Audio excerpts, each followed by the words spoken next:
kukupa picha kidogo ya kinachoendelea katika siku za hivi majuzi ama wiki mbili zilizopita. Mtazamaji, kumekuwa na visa vya uvamizi ambao umepelekea Wakenya wanaoishi katika kaunti ya Baringo kuhama kutoka sehemu moja hadi sehemu nyingine.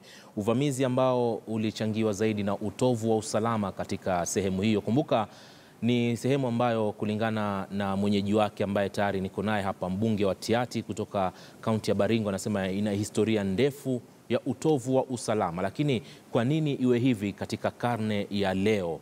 Ndio maana tuko naye hapa studio. Karibu sana Mheshimiwa Asman Kamama. Asante sana kwa kuweza kufika siku hii ya leo. Labda moja kwa moja kwa manufaa ya mtazamaji wetu, kufikia hivi sasa hali ikoje katika sehemu ya Baringo? Basi ningependa kusema kwamba saa hizi tukiongea Baringo ya usalama umeimarika baada ya serikali kutangaza hiyo operesheni ambayo Deputy President alienda pamoja na Inspector General walianza kuanzisha huko Baringo. Na ningependa kusema kwamba hali saa hizi imekuwa sawa. Lakini vile tunajua historia ya eneo hilo, serikali ni lazima itie nguvu, ifanye bidii, mikakati nyingi ya kuhakikisha kwamba kuna usalama katika eneo hilo lote, upande wa Tiaty, upande wa Baringo ya kaskazini,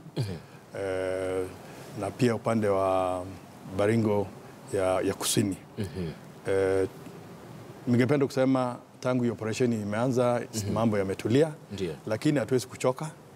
Tunataka tu kuhakikisha kwamba askari wanafanya kazi ya kulinda watu na mali yao, na ili hata mambo mengi ya masomo, biashara na kila kitu inaendelea vizuri. Mheshimiwa, unadhani ni kwa nini kunakuwa hivi? Tatizo liko wapi? Mimi ningependa kusema Tiaty iko na historia ndefu. Wakati wa ukoloni Tiaty ilikuwa inaongozwa kutoka upande wa West Pokot ya magharibi. Ndio. Na eneo hilo hata katika zile sheria za zamani tulikuwa na zile ilikuwa inaitwa Special District Ordinance.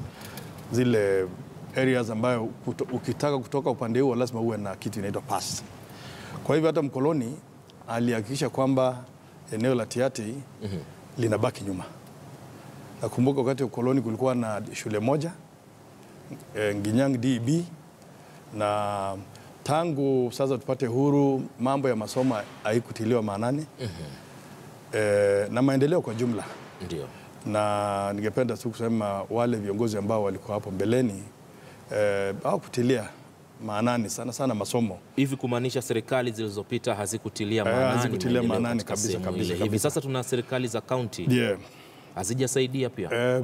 Serikali ya kaunti imesaidia, lakini sana ningependa kusema kwa upande ya tangu niingie, niliingia tukiwa na kwanza agenda yangu kubwa ilikuwa ni mambo ya masomo, mambo ya usalama, na sana mambo ya barabara na maji na afya. Na napenda kusema kwamba nilipoingia kulikuwa na shule kama 20 na kitu hivi. Saa hizi tumejenga kupitia CDF shule 100. Tulikuwa na wanafunzi nikiingia mwaka 2003 wanafunzi 29 ambao walikuwa wanaweza fanya KCPE. Saa hizi tunaelekea karibu 3,000. Tulikuwa na mashule, tulikuwa na ECDs, hizi shule za nursery, kama 30. Saa hizi tuko na zaidi ya 100. Ndio. Secondary schools ilikuwa 1. Saa hizi tuko na 9. Nilijenga 9 bila kuuliza wananchi hata sumni, na tunajenga mwaka huu 2 zingine. Kwa hivyo maendeleo ya Tiaty ilianza wakati niliingia. Licha ya kwamba saa hizi kuna maendeleo, watu wanakwenda shuleni kujitoa ujinga, na bado visa kama hivi mheshimiwa vinaripotiwa. Umekuwa pia mwenyekiti katika kamati ya swala la usalama katika bunge. Hivi ni kitu gani umeshindwa kufanya kuleta amani ya Baringo pale? Mimi ningependa kusema kwamba tumejaribu sana. Kama nilipoingia mwaka wa 2003, watu wa Marakwet na Pokot walikuwa wanapigana sana miaka mingi, lakini niliongea na hawa na vita ikakoma miaka 14. Vita tu ilianza juzi kwa sababu ya mambo ya uchochezi ya kisiasa. Wanasiasa wanachochea watu na kwa hivyo miaka 14 hiyo ni lazima nipatiwe shukrani kwa kuweka amani na Marakwet mwaka 14. Pili, tumejaribu sana kupitia hizi peace caravan na wabunge na tukisaidiwa na Mheshimiwa Rais na Mheshimiwa Makamu wa Rais, na tumeanza tukisaidiana na MPs kutoka Turkana, Samburu, Baringo mpaka West Pokot na Marakwet na tukawa na amani ya kama mwaka moja na miezi 8, karibu miaka 2 hivi. Ndio. Juzi tu haya mambo yalianza kwa sababu ya kuna mambo ya ukame na kuna pia uchochezi kutoka wanasiasa. Mheshimiwa, unajua unalaumiwa sana na jamii ambazo singependa kuzitaja, hususan kutoka sehemu ya Baringo. Wanasema sana Mheshimiwa Tiati amefanya hivi, Mheshimiwa Tiati amefanya hivi. Mheshimiwa, pia kuna kisa kilitokea nafikiri wiki 2 zilizopita, mmoja wa watu ambao wanawania uongozi kule waliuliwa, watu wawili bila shaka. Pia lawama pia zikaelekezwa upande wako, nadhani uliweza kuzipata ukajitetea. Hizi lawama unazichukulia na uzito gani wakati ambapo Kenya inaelekea kwenye uchaguzi na ukifahamu fika kwamba ni sehemu tete sana kwa kuzuka kwa mikwaruzano katika sehemu ile ya Baringo? Unazichukulia vipi lawama kama hizi? Ningependa kusema wale wananijua mimi ni mtu wa heshima sana, na mimi si mtu ambaye anaweza kupanga mambo mabaya. Historia yangu na rekodi yangu inajulikana. Mimi ni kijana nililelewa kanisani na nimekuwa na career mzuri ya siasa bila mambo ya vituko. Hayo mambo ambayo yalifanyika pale, najua kotini, najua Inspector General inaendelea na uchunguzi wake. Ningependa kusema kwamba mimi nasikitika sana, maana hawa watu walikuwa marafiki zangu kama Engineer Simon Kitambaa. Mimi mwenyewe alikuwa anakaa kwangu nikiwa dio hapa Athi River, mpaka nikamtafutia kazi upande wa Portland. Baada hiyo pia nikamtafutia kazi mahali pengine, akasema ni kidogo. Nikamtafutia kazi ambayo sasa alikuwa anafanya kabla hajapata hiyo ajali, ya kuwa mwenyekiti wa National Council for Population and Development. Kwa hivyo ni mtu alikuwa karibu nami sana, na mimi najua yule mwingine of course pia alikuwa rafiki yangu. Hilo ni incident ambayo ilifanyika na tunaamini ni wakora, kwa sababu tumekuwa na incident kama hizo, kama hii ni aina sasa katika sehemu moja. Ndio. Kwa hivyo mimi ningependa kusema nataka serikali ifanye uchunguzi kamili bila kuingiza fitina, siasa, ndio wajue nani, tunataka kujua ni nani aliua marafiki zetu. Kwa hivyo mimi ni mtu hata kwenda kumtafutia bibi Engineer Kitambaa, mimi ndio nilienda kumtafutia bibi nyumbani. Vema. Na nikaleta bibi na gari mpaka kwake. Vyema kabisa. Lakini kwa hivyo siwezi kufikiria ati kumuumiza. Na tena historia ya Pokot, hatuna Pokot hapa na upande ule mwingine hakuna historia ya mambo ya ati kuna vita, watu wanaweza kuuana kisiasa. Vile mheshimiwa, nikiangazia hilo swala, kwa mfano umetaja mambo 4 ambayo yalitokea kwa timu moja, na ilikuwa ni utumizi wa silaha. Hauoni silaha ziko mikononi mwa wananchi wengi sana katika sehemu hiyo?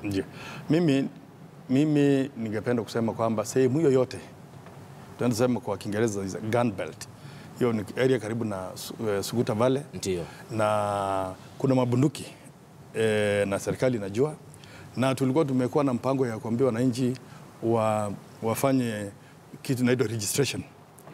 Baada ya registration, ni program ilikuwa upande wa Uganda wakati wa Museveni alikuwa anataka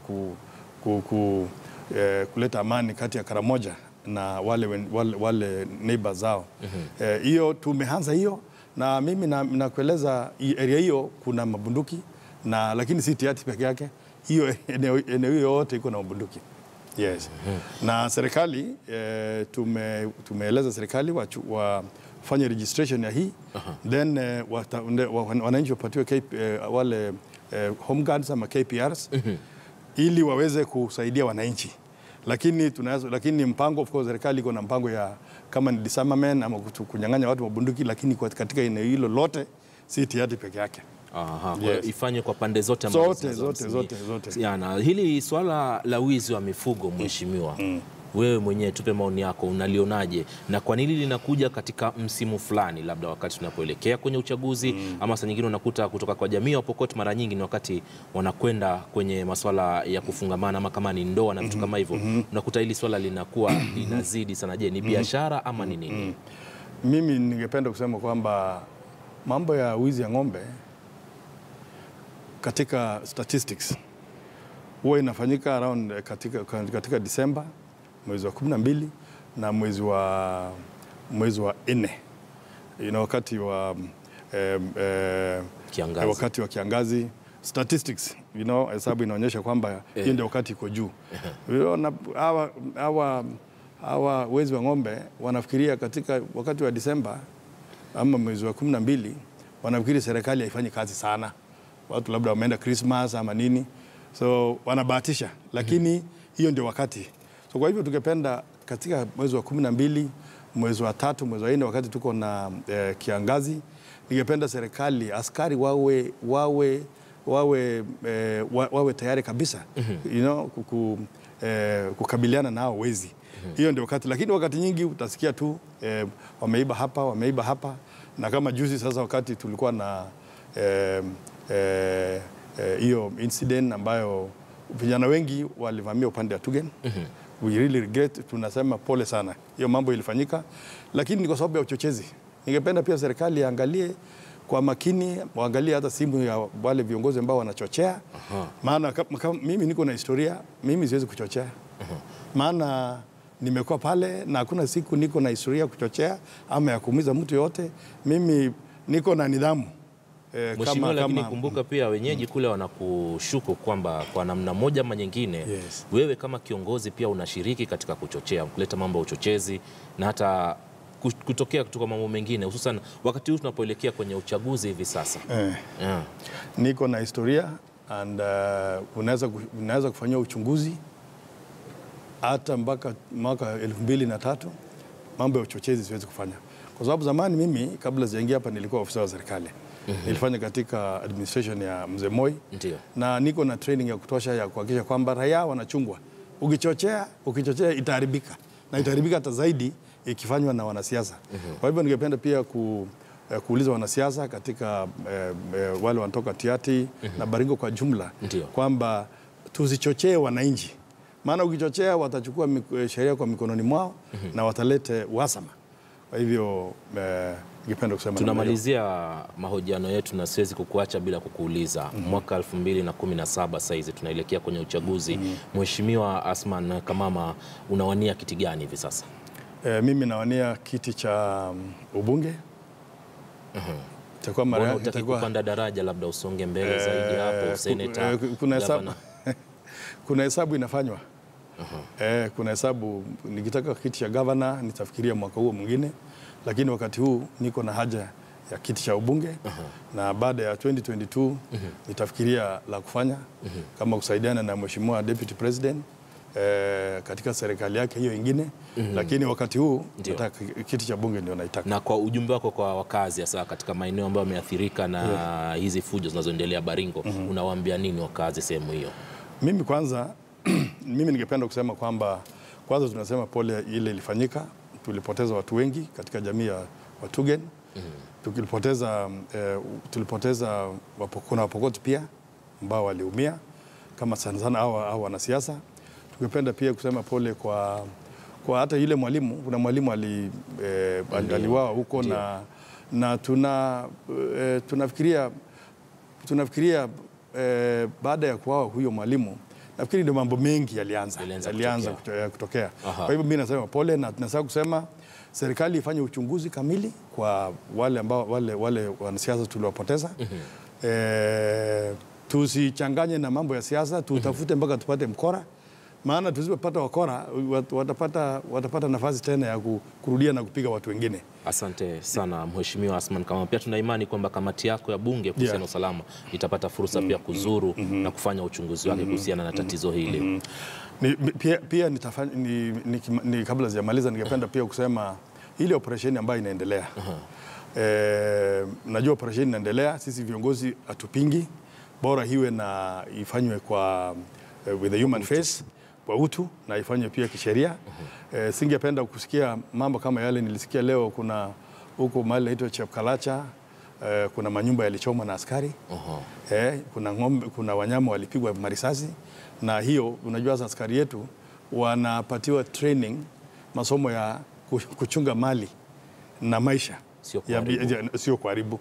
Kwa hivyo ningependa pia Inspector General pamoja na timu yake kuhakikisha kwamba wale commanders ambao wanafanya operesheni wanafanya kwa njia ya kiutu na kisheria. Asante sana Mheshimiwa Asman Kamama, mbunge wa Tiaty, eneo bunge la Tiaty, kaunti ya Baringo, vile vile mwenyekiti kamati ya usalama katika bunge la taifa. Mtazamaji, kufikia hapa hatuna la ziada. Asante sana kutazama taarifa siku hii ya leo. Kuanzia mwendo wa saa 1 tumekuwa naye, ilikuwa tuwe na wewe kuanzia saa 10, lakini kukawa tunapeperusha matangazo ya moja kwa moja kutoka kwenye yale mazishi kule Nyeri. Hata hivyo, kesho pia mwendo wa saa 10 naomba tukutane tena papa hapa nianze kukuarifu na kinachojiri. Naitwa Ali Manzu, kwa niaba ya wenzangu nasema asante sana, endelea kuwa nasi.